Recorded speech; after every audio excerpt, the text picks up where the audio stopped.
आप देख रहे हैं कमोडिटी कॉल। कमोडिटी बाजार का एक्शन लेकर आते हैं आपके सामने, साथ ही लेते हैं ट्रेड्स। हमारे साथ है टेक्निकल क्यू के प्रोपराइटर अखिलेश जैन। लेकिन इस समय अगर बाजार का हाल देखें तो पहले तो इंटरनेशनल मार्केट्स का रुझान दिखाते हैं। और इंटरनेशनल मार्केट्स में गोल्ड इस समय ऑल टाइम हाइज के आसपास ये कारोबार कर रहा है। 3336 के लेवल्स देखने को मिल रहे हैं। हालांकि थोड़ी प्रॉफिट टेकिंग देखने को मिली है इंटरनेशनल मार्केट्स में, लेकिन अभी भी उन्हीं लेवल्स के आसपास ही है।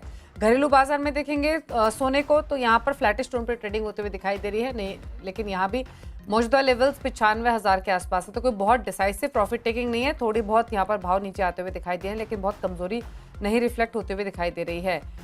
इसके अलावा अगर आप सिल्वर को देखेंगे तो यहाँ भी डोमेस्टिक मार्केट्स में आज के सेशन में थोड़ी दबाव है, प्रॉफिट टेकिंग देखने को मिल रही है।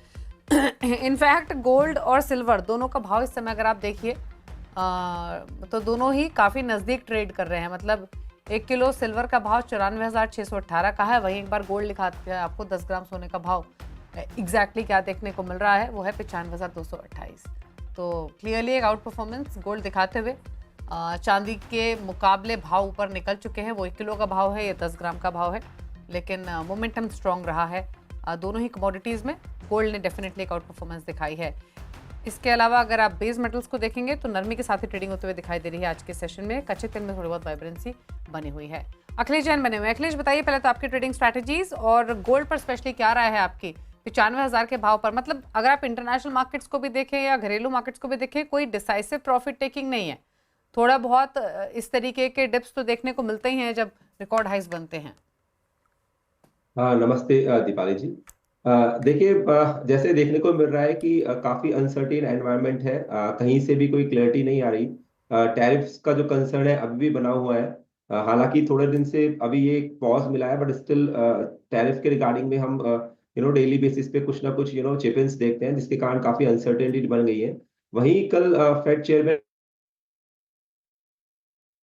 वहां से भी कोई क्लियरिटी नहीं आई। तो इट सिंपली मीन्स कि ये जो अनसर्टेन एनवायरनमेंट है अभी भी गोल्ड के लिए सपोर्टिव है। तो एज ए होल अगर फंडामेंटल्स की बात करें तो यस, यहाँ पर अभी भी इस तरह का कोई नेगेटिव सेंटिमेंट नहीं दिख रहा टुवर्ड्स गोल्ड। यहाँ पर थोड़ा सा प्रॉफिट बुकिंग्स देखने को ऊपर के भाव है तो देखने को मिल सकती है। लेवल स्पेसिफिक बात करें अपन तो मुझे लगता है कॉमेक्स स्पॉट 3333 एक क्रूशियल रेजिस्टेंस लेवल रहेंगे प्राइजेस को फर्दर रैलीज करने के लिए, क्योंकि हम देख रहे हैं कि नीचे से अराउंड 25 से 30% की यहाँ पे रैलीज देखने को मिली है पिछले कुछ महीनों में गोल्ड के अंदर। तो फर्दर एक्सटेंड करने के लिए इसको मुझे लगता है 3333 के ऊपर क्लोजिंग्स करना एक इम्पॉर्टेंट यहाँ पे ऑब्जर्वेशन रहेगा। अगर बाजार इसके ऊपर क्लोज करते हैं तो मुझे लगता है कि ये रैलीज जारी रहेगी और आने वाले सत्रों में हम 3450 और इवन 3650 तक के भी लेवल्स देखने को मिल सकते हैं। तो अगर पोजिशनल आउटलुक है तो वी हैव टू वेट, यहाँ पर थोड़ा वेट करना चाहिए। ट्रेडिंग स्पेसिफिक मुझे लगता है कि एक बार यहाँ पे क्वेश्चन है कि प्राइजेस यहाँ से 35 से 40 डॉलर अराउंड 800 से 1000 पॉइंट का एक करेक्शन यहाँ पे एमसीएक्स मार्केट में दिखे तो फॉर स्पेसिफिकली ट्रेडिंग पर्पस मुझे लगता है कि गोल्ड को यहाँ पे उछाले में बेच सकते हैं, बट कंडीशनल सेलिंग रहेगी। अगर प्राइजेस 4347 से 52 की रेंज में आता है तो वहां पे आप बेचें। 3357 के ऊपर का स्टॉप लॉस प्लेस करें 3285 के लिए। वहीं डोमेस्टिक मार्केट में 95,675 से 800 के बीच में आप बेच सकते हैं। 95,650 का ऐसा लगा है। ग्रेजुअली भाव हमको 94,850 950 से लेकर 650 की रेंज में देखने को मिल सकते हैं जी। ओके, चलिए तो ये रही आपके लिए स्ट्रैटेजी गोल्ड पर, इंटरनेशनल डोमेस्टिक दोनों ही लेवल्स के पर्सपेक्टिव से। थैंक यू अखिलेश जी आने के लिए शो में। इसी के साथ एक ब्रेक के उस पर आप देखिए वर्ल्ड गोल्ड काउंसिल के इंडिया सीईओ सचिन जैन से एक्सक्लूसिव बातचीत। नमस्कार।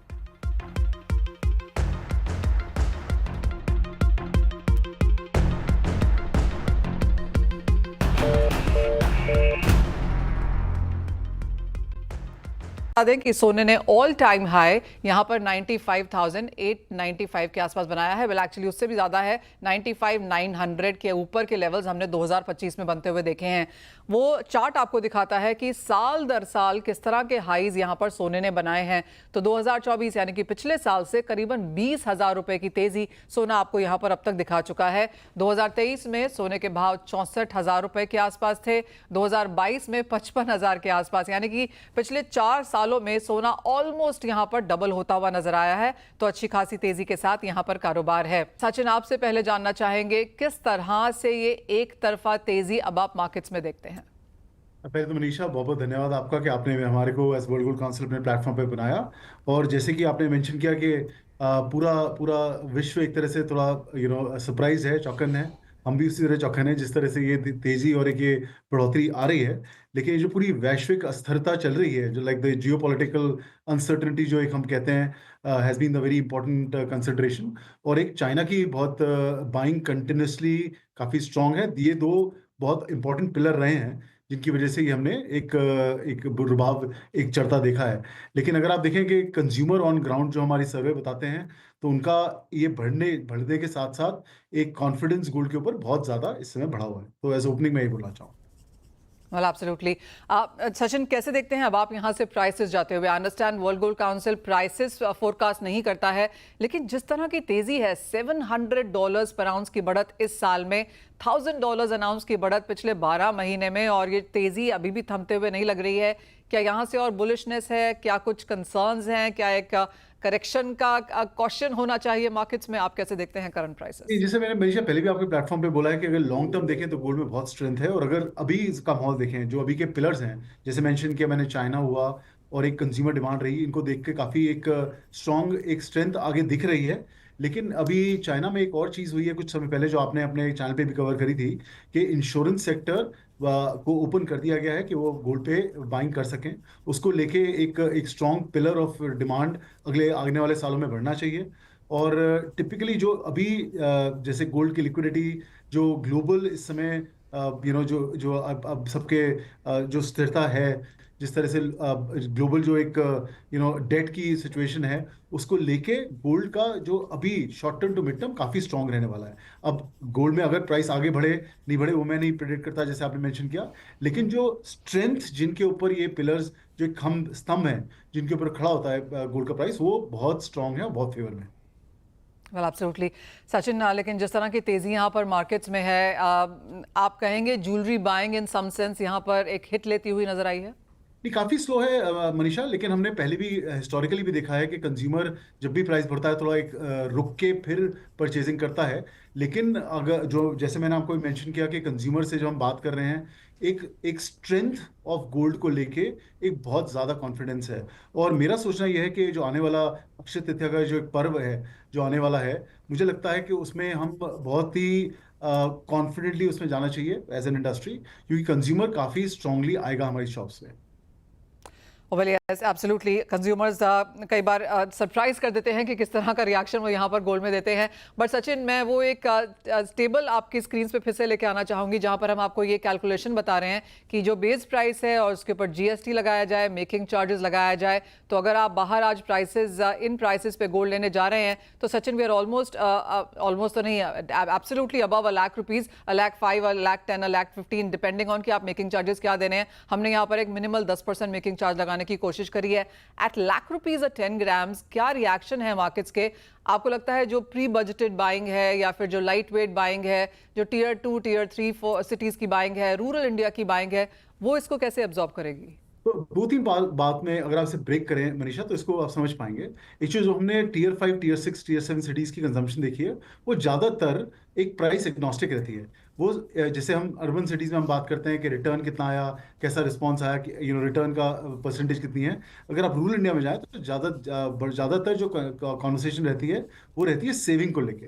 तो वो प्राइस एग्नोस्टिक होते हैं। और जब अगर आप उस कस्टमर को बताते हैं कि आपकी सेविंग की वैल्यू एक डबल हो गई है या 40% बढ़ गई है, तो वो और ज़्यादा कॉन्फिडेंस से आते हैं। तो एक तो हमारा जो रूरल इंडिया कंजम्पशन है वो काफ़ी हमारे को लगता है कांस्टेंट है और बरकरार रहेगा, not in terms of volume but purely जितनी आपकी सेविंग है उस हिसाब से आप खरीद रहे हैं, कंसिस्टेंटली खरीद रहे हैं। फिर आप अर्बन में आइए, तो अर्बन में जो अगर एक कंज्यूमर है जिसकी एक इन्वेस्टमेंट ज्वेलरी के दौरान एक गोल्ड में होती है, डायमंड्स में होती है, जेमस्टोन्स में होती है, मुझे लगता है कि जो अभी गोल्ड में हो रहा है, आपका बजट की ज़्यादा परसेंटेज किसी शादी का है या किसी और का है, आपका ज़्यादा परसेंटेज एक सोने में जाएगा, 100% जाएगा, बिकॉज जो गोल्ड में हो रहा है। और लास्टली जो कंज्यूमर का सेंटिमेंट है कि अगर वो जो हमने स्टॉक्स मार्केट में अभी करंट कंडीशन देखी है, और एक asset class as gold is really really performing very strongly. उसका रिस्पॉन्स हमें आने वाला है और बहुत पॉजिटिवली आने वाला है।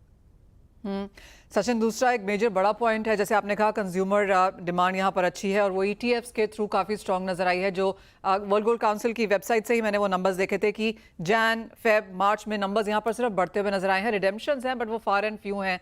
ईटीएफ डिमांड अपने पीक से काफ़ी अभी भी कमज़ोर है, होल्डिंग्स अभी भी काफ़ी कम है। क्या ये एक चीज़ सपोर्टिव रह सकती है? अगेन इसको मैं दो भाव में आपको समझाना चाहूंगा। एक तो आप ग्लोबली देखें क्या हो रहा है। तो ग्लोबली अगर आप 2024 में देखें तो पहले 6 महीने में काफी लिक्विडिटी हुई, जैसे आपने बोला लोगों ने कैश करे, और सेकंड हाफ में उन्होंने रिबाउंड किया। तो नेट जो एक सरप्लस हमने पिछले साल में देखा, करीब $3.5 बिलियन का हमने एडिशन देखा ईटीएफ में। अगर आप भारत का देखें लास्ट ईयर, तो 41 टन से लेके हम लोग करीब 58 टन पे हम लोगों ने ईयर एंड किया था, 58.5 टन। आप पहले 3 महीने को अगर देखें तो भारतवर्ष में 58 टन का एयूएम करीब 68 टन का हो चुका है, विच इज फिनोमिनली अप, क्योंकि हमारा बेस काफी छोटा था। और हमारा सोचना यह है कि ईटीएफ एक बहुत स्ट्रांग प्रोडक्ट है, रेगुलेटेड प्रोडक्ट है। जब भी आप एक ईटीएफ का यूनिट खरीदते हैं, उसका इक्विवेलेंट उसके लिए फिजिकल गोल्ड खरीदा जाता है और आपके लिए स्टोर किया जाता है। तो इट्स अ ग्रेट प्रोडक्ट। और मेरा सोचना यह है कि ये एक प्रोडक्ट कस्प पे है और ये आगे बढ़ेगा। अगर आप ग्लोबल वैल्यूज की बात करें, जैसा मैंने मेंशन किया कि पूरे 2024 में $3.5 बिलियन की बढ़ोतरी थी। पहले 3 क्वार्टर्स में करीब $17 बिलियन की बढ़ोतरी हम देख चुके हैं। तो it's been performing quite. Sachin, the other thing is about central bank buying. जैसे आपने कहा चाइना यहाँ पर लगातार खरीद रहा है, just not just insurance companies, लेकिन चाइना सेंट्रल बैंक मार्च के महीने में 5वें महीने में लगातार यहाँ पर बाइंग करता हुआ आया है। बीच में 2-3 महीने का गैप था, अदरवाइज देखें तो पिछले 2 साल से कांस्टेंट यहाँ पर बाइंग है। नंबर्स काफ़ी स्ट्रांग हैं। जिस तरह का ग्लोबल सिनेरियो है, बैकड्रॉप है, क्या ये एक और सपोर्टिव फैक्टर है? बिल्कुल बिल्कुल मनीषा, जैसे आपने मेंशन किया, चाइना की जो सेंट्रल बैंक बाइंग है वो एक बहुत इंपॉर्टेंट रीजन है। और जैसे कि हमने देखा कि टैरिफ का जो आउटकम रहा है, जैसे हमने लिबरेशन डे की पूरी एक वेट हो रही थी, और उसके बाद जो जिस तरह से चेंजेस आए हैं, वीक बाय वीक अलग चेंजेस आ रहे हैं, और एक चाइना यूएस का जो एक तरह से कंफ्यूजन बढ़ रहा है, उसकी वजह से भी काफ़ी इम्पैक्ट हमने देखा है जो चाइना की बाइंग हो रही है गोल्ड को लेके। और इन अ वे ये ट्रेंड पिछले 3 से 4 साल में सिर्फ चाइना को लेके नहीं, सारे डेवलपिंग मार्केट्स में हो रहा है, इंक्लूडिंग इंडिया। और हमारा सोचना ये है कि जिस तरह की जियोपॉलिटिक्स सिचुएशन है, ये जो इंपॉर्टेंट पिलर है, लास्ट ईयर जो 1050 टन के करीब हमने बाइंग देखी सेंट्रल बैंक्स की, वो काफ़ी स्ट्रांग रही पिछले साल में। और हमारा सोचना ये है कि इस साल भी ये इंपॉर्टेंट रहना चाहिए। द अदर थिंग, जैसे आपने शुरुआत में ही कहा सचिन की ज्वेलरी बाइंग में थोड़ा सा इंपैक्ट यहाँ पर जरूर पड़ा है। ज्वेलर्स हमें कहते हैं कि 30-40% डिक्लाइन है फर्स्ट क्वार्टर कैलेंडर ईयर में, और अप्रैल में भी अभी थोड़ी सी असमंजस वाली स्थिति है। But that vengeance buying perhaps can come Akshaya Tritiya के आसपास। एक्सचेंज का मार्केट काफ़ी बड़ा है, 15-20% से 40%, 50 भी कुछ ज्वेलर्स ने हमें यहाँ बोला है। स्क्रैप जो सेल्स हैं वो शायद बहुत ज़्यादा नहीं आई, लेकिन ऑफकोर्स थोड़ा बहुत जो स्केयर आता है कि प्राइसेस यहाँ से क्या बहुत नीचे गिर जाएंगे, उन लोगों ने इसे एनकैश ज़रूर किया है। वो पैटर्न कैसे देखते हैं? हम लोगों ने मनीषा काफी क्लोजली इसे वॉच किया है, और जैसे आपने बिल्कुल सही कहा कि 30 से 40% एक रिसाइकिल पे आ रहा है। लेकिन जो अच्छी बात है कि कंज्यूमर गोल्ड के प्रति गोल्ड ही लेके जा रहा है, गोल्ड के प्रति कैश और इन कैश करा के नहीं ले जा रहा है, क्योंकि कॉन्फिडेंस कैटेगरी में ज्यादा है। और अगर आप आंकड़े देखें जो हमारे गोल्ड लोन मार्केट के हैं, वो भी ये रिफ्लेक्ट करते हैं कि गोल्ड की लिक्विडिटी नहीं हो रही। जिसको लिक्विडिटी चाहिए वो अपना अपना सोना रख के और उसके अगेंस्ट ले रहा है, लेकिन उसको बेच नहीं रहा है। और यही एक अगेन गोल्ड की काफी स्ट्रेंथ है। और जो हमने रिसाइकलिंग देखी है, वो एक बड़ा अच्छा एक मेरे हिसाब से जरिया है, क्योंकि आपकी जो ज्वेलरी आप पहन नहीं पा रहे हो, आप मॉडर्न डिजाइन में जो आपकी जरूरत है उसे कन्वर्ट करके आप उसे अडॉर्न कर पाएंगे। सचिन, वर्ल्ड गोल्ड काउंसिल की बहुत टाइम से ये कोशिश रही है कि सोने को मेन स्ट्रीम में लेके आया जाए। आपको लगता है कि यूएस प्रेसिडेंट ने वो काम कर दिया है आपके लिए? नहीं मनीषा, देखिए, अगर आप हमारा हमेशा से बड़ा साइंटिफिक अप्रोच रहा है कि आपके आंकड़े कैसे हैं, आपका ट्रेंड्स कैसे हैं। हम जब चीज़ ऊपर जाती है उसको भी बड़ा ट्रांसपेरेंटली बताते हैं, जब नीचे जाने के संकोच होते हैं उसको भी हम काफ़ी ट्रांसपेरेंटली आगे रखते हैं। और हमारा हमेशा से जो फंडामेंटल जो हम लोग कहते हैं कि गोल्ड को एक अच्छे डाइवर्सिफायर की तरह अगर आप यूज़ करें, अपने पोर्टफोलियो में 10 से 15% सोना रखें, तो आपका हेल्दी पोर्टफोलियो रहेगा। ऑफ कोर्स जो आजकल हम लोग इक्विटी में देख रहे हैं, वो सिचुएशन इज नॉट परमानेंट, वो भी बेटर होगी।